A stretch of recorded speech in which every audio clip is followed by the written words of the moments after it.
기간 정리한 거에 대해서 그 자료 한 장, 한 페이지인데, 한 장인데 좀 축약이 돼 있어요. 다 써놓은 게 아니기 때문에. 그 원문장을 그대로 써놓은 게 아니고 핵심적인 부분만 써놨기 때문에 이해하는데 조금 어려울 수는 있어요. 그래서 한번 이 강의 내용을 들으셔야 돼.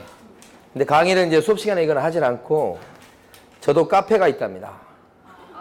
다음 카페인데 다음에서 고정원의 공인중개사법 이렇게 치시면 카페가 나옵니다. 아주 깊은 곳에 있기 때문에 찾기가 쉽지 않습니다. 대신 공기가 너무 맑죠. 여기 보면 이제 여기다가 제가 이번 주가 오늘 금요일이죠. 다음 주 초 정도까지는 동영상을 하나 올려놓을 거예요. 동영상. 그 동영상이 뭐냐면 요 기간 정리에 대해서 그 강의 한 20분인가 25분인가 모르겠어요. 한 그 정도 분량으로 돼 있기 때문에 그걸 들으시고 나중에라도 이제 뭐 중간중간이라도 한 번씩 들으시고 시험 볼 때까지요. 틈나면 한번 들어보세요. 아직은 안 올라가 있습니다. 왜 없냐고 막 또 그렇게 하면 안 되고 이제 그 부탁을 해서 지금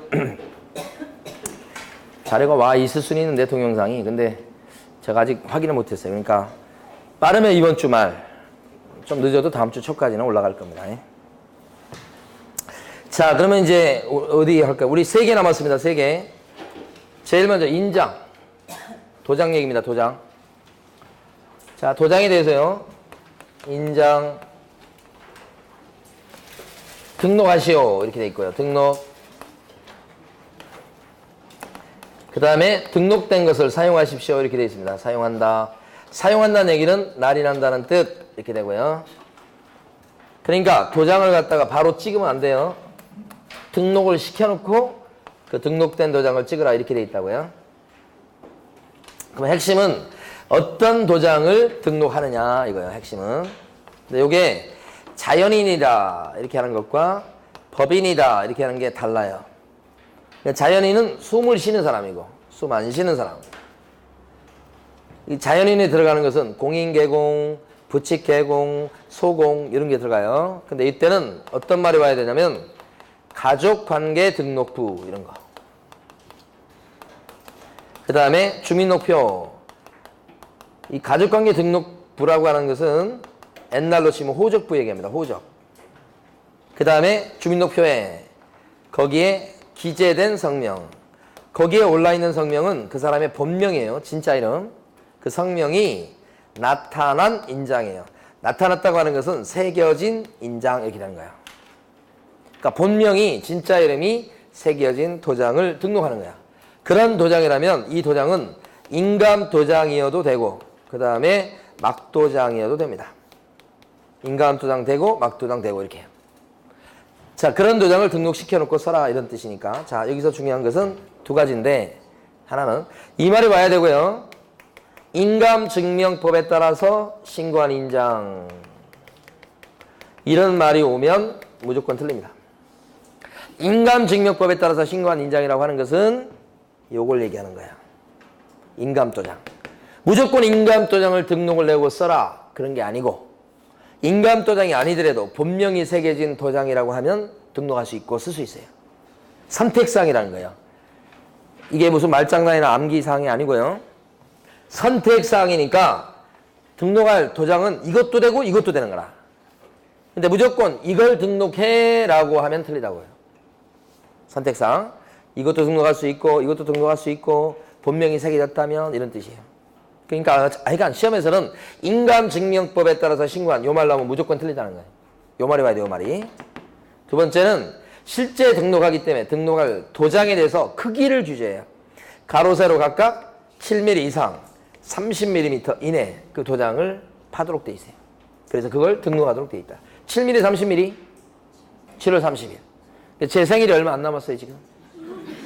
이제 한 2주 좀, 3주, 2주 좀 넘게 남았네. 작년에 제가 7월 30일 날 뭣도 모르고 7월 30일 여러분도 휴가 아닙니까? 마지막 주? 첫째 주까지. 예. 근데 이제 그때 제가 뭣도 모르고 제주도 여행을 갔었어요. 서귀포시로. 갔더니 요즘 우리 지금 막 습한 날씨 있잖아요. 이거보다가 조금 더 습한 그런 날씨더라고. 가니까 그냥 완전히 그냥 막 습식 사우나에 온 것 같아, 막 이렇게. 그래가지고 며칠 동안 좀 혼났어요. 그래서, 여름에 갈 게 아니구나, 그 제주도 거기. 예, 그 경험이 있어요. 딱 요때요, 작년 요때 갔으니까 제가. 예. 자, 7월 30일 꼭 기억하시고, 7월 30일. 예. 그 다음에, 여기 법인 같은 경우는, 자, 이렇게 하면 1시에 못 끝냅니다. 다시 속도를 내서. 법인 같은 경우 어떤 말이 와야 되면, 상업 등기 규칙에 따라서 신고한 법인의 인장을 등록해야 됩니다. 법인의 인장, 이렇게. 그러니까 법인 나오면, 숨 안 쉬는 법인 나오면 상업 등기 규칙이란 말이 꼭 와야 돼. 그리고 법인의 인감도장이에요. 인감도장 이게.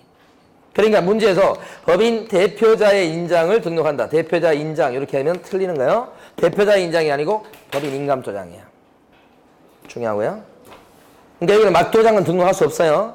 무조건 법인의 인감도장이고 따라서 어떻게 되는 거냐면 인감증명서, 법인의 인감증명서를 제출하는 걸로 대신합니다. 인감증명서 제출로 어떻게 해요? 가름한다. 가름한다. 이 말은 법인의 인감도장을 등록할 거니까 인감증명서를 떼서 내는 걸로 대신해 버립니다. 실제 등록하지 않고요. 이 말입니다. 그래서 문제지문에 법인 나오면 끝에는 가름한다 이 말이 와야 돼요. 법인 그러면 대신한다, 가름한다. 그게 인감도장을 무조건 등록해야 되기 때문에 그렇게 되는 거예요. 여기. 자, 여기 중요한 부분입니다. 무엇을 등록할 것인가? 자, 이때 누가 인장을 등록해야 됩니까? 그러면 개업 공인중개사하고 소공까지 인장을 등록해야 되겠죠? 보증은 어떻습니까? 없죠? 날인할 의무가 없으니까 등록할 의무가 없다는 거 아까도 했었죠? 그 다음에 무엇을 등록하느냐와 관련해서 방금 전에 여기서 했었죠? 요걸 등록한다는 거지. 그런데 안 했던 게 뭐냐면 분사무소입니다. 분사무소 같은 경우는 어떤 도장을 등록할까요? 분사무소 같은 경우는 두 개입니다. 원래 분사무소는 법인에 속하죠. 따라서 법인의 인장을 등록하든지 법인의 인장을 등록하고 쓰든지 아니면 무엇도 가능하냐. 편하게 쓰기 위해서 대표자가 보증하는 사용인감을 등록할 수 있도록 합니다. 대표자가 보증하는 뭐요? 인장 이렇게. 그러니까 분사무소는 원래는 이거지만 법에서 여기까지 허용하고 있으니까 등록하고 쓸 수 있는 인장이 둘 중에 하나입니다. 선택사항입니다. 또 이거 아니면 이겁니다. 그러니까 분사무소다 그랬을 때 반드시 대표자가 보증하는 인장을 등록해야만 하는 것은 아닙니다. 그래서 여기는 대표자가 보증하는 인장을 등록할 수도 있다라고 돼 있어요. 선택사항일 때는 할 수 있다. 할 수 있다. 선택사항. 자, 그랬을 때 어디에 등록합니까? 그러면 어디에 등록할까요? 당연히 등록관청에 등록하는 거죠. 이때 등록관청은 특히 분사무소에서 쓸 인장이다 그랬을 때는 어디에 등록해야 돼요? 주된 사무소, 소된 관할 등록관청에 등록한다. 기출문제 딱 한 번밖에 안 나왔지만 대비하셔야 됩니다. 중요합니다. 자, 그 다음에 어떻게 인장을 등록할 것인가? 그랬을 때 인장을 등록할 사람이 개공과 또요 소공 두 사람이죠. 개공, 소공 이렇게. 자, 그랬을 때 인장을 갖다가 등록하는 방법은 각각 두 가지씩이다. 각각 두 가지. 개업공인중개사는 인장 등록 신고서를 이용하는 방법이 하나. 인장 등록 신고서. 또 한 가지는 뭐죠? 개설 등록 신청서를 이용하는 방법이 두 번째 이렇게 되죠. 그러니까 이것도 선택사항이니까 개업공인중개사는 중개사무소 개설 등록할 때 사용할 인장을 같이 등록하여야 된다. 그러면 맞을까요? 틀리죠. 선택사항이 그죠? 개설 등록할 때 사용할 인장을 등록할 수도 있다. 똑같아요, 원리가.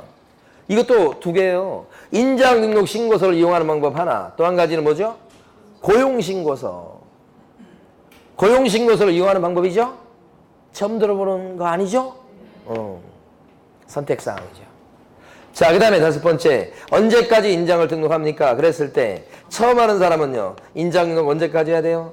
업무를 개시하기 전까지. 그죠? 중개사무소 개설 등록 전까지 그러면 안 됩니다. 중개사무소 개설 등록 전이 아니고